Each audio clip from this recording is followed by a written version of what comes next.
네, 의료계와 정부의 갈등, 최근 15년 사이 꾸준히 문제가 불거졌었는데요. 2000년도 집단 휴진부터 오늘까지 과정을 정리해봤습니다. 자, 2000년도 의료 대란 기억하십니까? 개원의와 전공의, 의대 교수까지 집단 휴진을 해서 대규모 의료 공백 사태까지 불러왔었죠. 당시의 쟁점, 의학 분업화였습니다. 자, 2002년 3월 대한의사협회는 의학 분업의 재검토를 또다시 요구하면서 집단 휴진을 결의했습니다. 하지만 국민 여론이 악화되고 4월 중국 민항기 추락 사고로 무기한 연기됐었지요. 이후 2007년 3월에는 의료법 개정에 반대해서 동네 의원들이 하루 동안 휴진을 하기도 했습니다. 2012년 7월에는 포괄수가제 확대 시행에 반대해서 안과의사회가 일주일간 백내장 수술을 거부했다가 6월 말이 돼서야 전격 수용하게 됩니다. 그럼 이번 집단 휴진 결정 과정을 정리해보면요. 2013년 10월 29일 정부가 환자와 의료인 간 원격 진료 추진을 발표하고 12월 13일에 이어서 병원의 영리 자회사를 허용하는 투자 활성화 대책을 발표합니다. 정부 발표에 의협이 크게 반발해서 12월 23일에 의협이 총파업을 결의합니다. 이후 2014년 1월 복지부가 민관협의체인 의료발전협의회를 구성을 해서 쟁점인 의료 영리화와 원격 진료 문제를 놓고 5차례 논의를 하고 2월 18일에 그 결과를 발표합니다.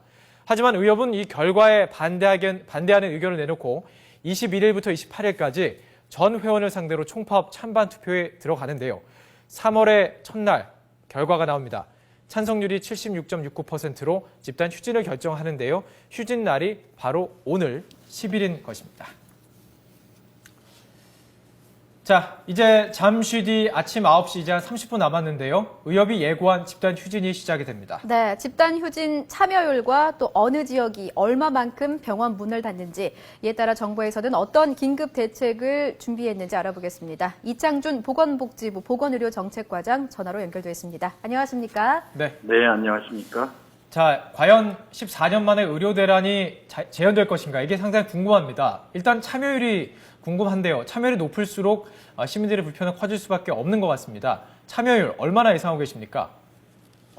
저희가 판단하기에는 지역별로는 편차가 있겠지만 예. 한 30%가 안 될 거로 예상합니다. 저희가 지난주에 한 2만 6천 개 대상으로 휴진의 참여 여부를 조사했는데 하겠다는 곳이 한 10% 정도 됐고 네. 정상 진료하겠다는 곳이 30%, 그다음에 아직 결정을 못했다는 곳이 60%인데 예. 지역의사회 차원에서 강제적으로 집단 휴진하기보다는 그 의사 개개인분의 판단을 맡기겠다고 하는 입장이었기 때문에 예. 저희가 조금 높은 곳은 40%까지 올라갈 수도 있겠지만 예. 전체적으로 30%가 안 될 것으로 예상하고 있습니다. 자, 오늘 기자와 중계를 하다 보니까 오히려 보건복지부에서 미리 의견을 물은 것 때문에 더 반발하는 분위기다. 그래서 더 참여율이 높아질 수도 있다라는 이야기도 나왔습니다. 어떻게 보십니까? 가능성 있나요?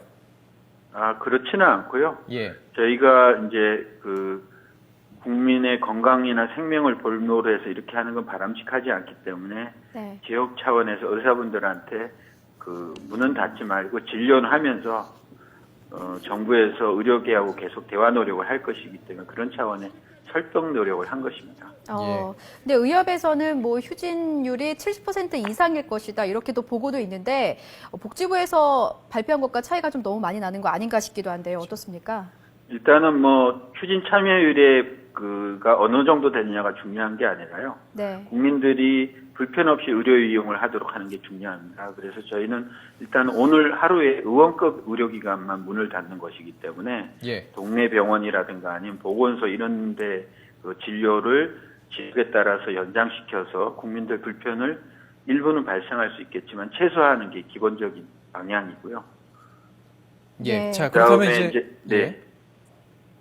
예, 말씀하시죠. 기본적으로 병원을 이용하실 때 미리 평소에 이용하던 곳이 문을 닫는지를 미리 전화를 해보시고 예. 문을 닫는다 그러면 건강보험공단이나 복지부 아니면 지역 보건소에 문의를 해보셔가지고 문을 연 동네 의원이나 아니면 보건소는 연장 근무를 하면서 문을 열고 있기 때문에 이용하셔서 필요한 진료를 받으시면 되겠습니다. 예. 이거 보건복지부 차원에서도 진료기관이 어디인지 안내를 해주고 있지 않습니까? 혹시 어딘가요? 네.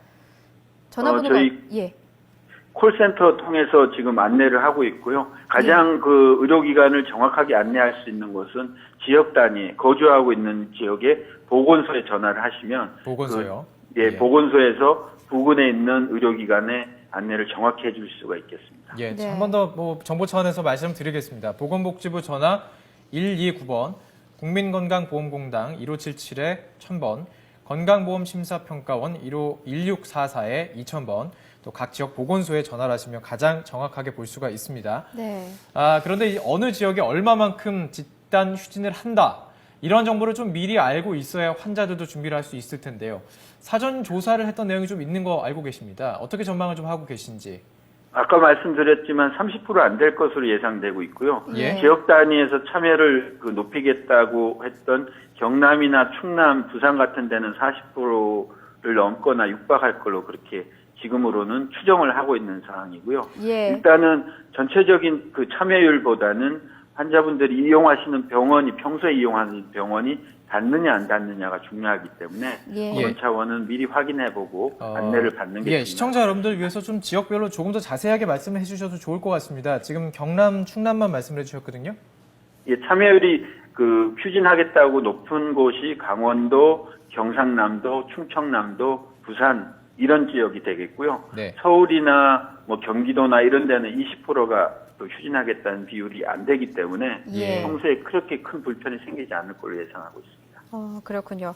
자, 의사들이 집단 휴진에 들어간다면 대체 의료 인력이 필요할 수밖에 없는 상황인데 혹시 어떤 대책 마련해 놓고 계십니까?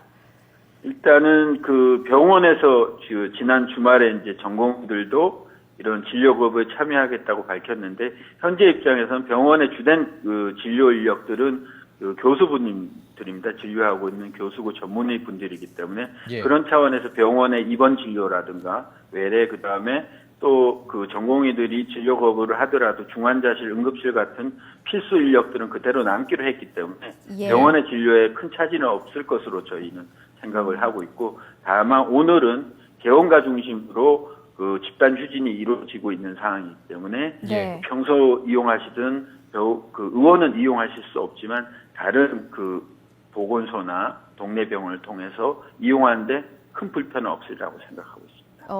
군 의료기관에서도 지역 주민에게 개방된다는 정보도 또 있는데 이건 사실입니까?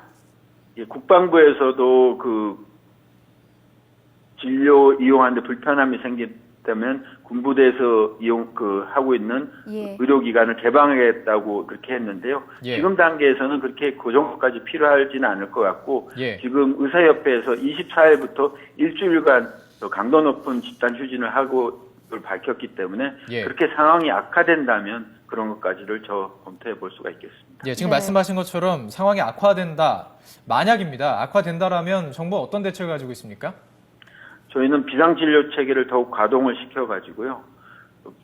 공공의료기관의 근무 시간을 휴일 없이 연장을 한다는 그런 조치를 준비할 계획이고요. 그런 상황이 생기지 않도록 저희는 지금도 대화 노력을 하고 있고 24일이 되기 전에 그러한 문제가 원만히 해결될 수 있도록 지금 의료계하고 대화 노력을 하고 있습니다. 예, 그렇군요. 자, 여기서 저희가 핵심 쟁점을 좀 짚어봐야겠습니다. 이 노한규 의협 회장은 국민들께 염려를 드려서 너무나 죄송하지만 수단이 없기 때문에 이렇게 집단 행동을 할 수밖에 없다라고 밝혔는데 왜 이렇게 집단 휴진까지 가게 된 건지 좀 핵심 쟁점부터 가장 중요한 것 좀 짚어주시죠. 원격 진료가 가장 핵심적인 쟁점인데요. 원격 네. 진료 같은 경우에는 의료계하고 협의를 해서 일단은 약의 처방이 수반되어지는 원격 진료는 국회에 가서 양쪽의 입장차를 계속 논의한다고 저희가 지난 2월 18일 날 발표를 했었습니다. 예. 그런데 그러한 발표 내용에 대해서 의사협회에서 그러한 협의를 하도록 권한을 위임하신 분들이 저희하고 협의를 마치고 공동 발표를 했는데 예. 그러한 발표 내용을 의사협회가 회장님이 부정을 하고 받아들일 수 없다고 한 상황이기 때문에 정부 입장에서는 권한을 가진 의료계 대표들과 협의를 마친 상황이 뒤집어진 상황이기 때문에 예. 상당히 당황스럽고 그럼에도 불구하고 저희는 계속적으로 의료계하고 대화 노력을 한 그 전제 조건이 지금처럼 불법적으로 집단 휴진을 계속하면서 하는 게 아니라 이런 부분들을 유보하거나 철회를 하고 진정성 있게 대화를 하자는 게 정부의 입장이 되겠습니다. 예. 자, 지금 대화를 계속 하신다라고 말씀을 몇 번 해주셨는데요. 지금 말씀하신 것처럼 민관 합의 구성체에서 이야기가 나왔던 것들, 합의를 한 것들을 지금 의협에서 받아들일 수 없다는 입장 아니었습니까? 지금 대화를 진행하고 계신 가운데서 의협과 대화를 하고 계신 겁니까? 아니면 그대로 민관합동기구체와 대화를 하고 계신 겁니까? 그 민간협의체에 나오신 분들이 의사협회에서 권한을 위임해 주신 분들이기 때문에 예. 그러한 분들과 계속 의사협회하고 계속 대화 노력을 하고 있습니다. 예. 네. 어쨌든 그분들과 대화를 했는데 지금 찬반 투표에서 76%가 넘게 지금 파업을 하겠다라고 나온 거 아닙니까? 그렇다면 대화가 또 돼도 예.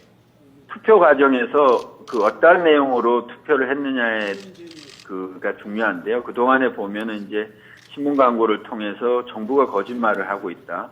그 다음에 투표는 의료제도 바로 세우기가 돼야 된다. 이런 정도로 의사협회에서 계속 홍보를 하고 투표를 하라고 했기 때문에 예. 그 투표의 핵심적인 대상이 뭔지에 대해서 그 의료 현장에 계신 분들이 정확하게 이해를 하지 못하고 투표한 상황이기 때문에 예. 그러한 차원의 투표의 진정한 내용도 다시 되짚어 볼 필요가 있다고 생각하고 있습니다. 예. 자, 뭐 어쨌든 국민의 입장에서는 이 집단 휴진이 길어지면 길어질수록 불편이 가중될 수밖에 없는데요. 장기화 됐을 경우에 혹시 어떤 대책 마련해 놓고 계십니까? 저희는 그 정부에서 그 여러 가지 진료 위기 사항이 생길 거에 따라서 그 비상진료 체계를 가동하는 매뉴얼 준비가 이미 그 완비가 돼 있고요. 거기에 따라서 오늘처럼 개원가에서 그 집단휴진이 생기는 경우 이게 병원에 그 전공의들이나 아니면 병원에 근무하는 의사들까지 생기는 거에 따라서 단계적으로 비상진료 체계를 가동하는 준비가 돼 있기 때문에 거기에 따라 예. 차근차근 대응할 계획입니다. 예, 알겠습니다. 지금 보건복지부 연결해서 어떤 준비가 됐는지 이야기 좀 나눠봤습니다. 이창준 보건복지부 보건의료 정책과장과 이야기 나눠봤습니다. 오늘 말씀 고맙습니다. 예, 감사합니다.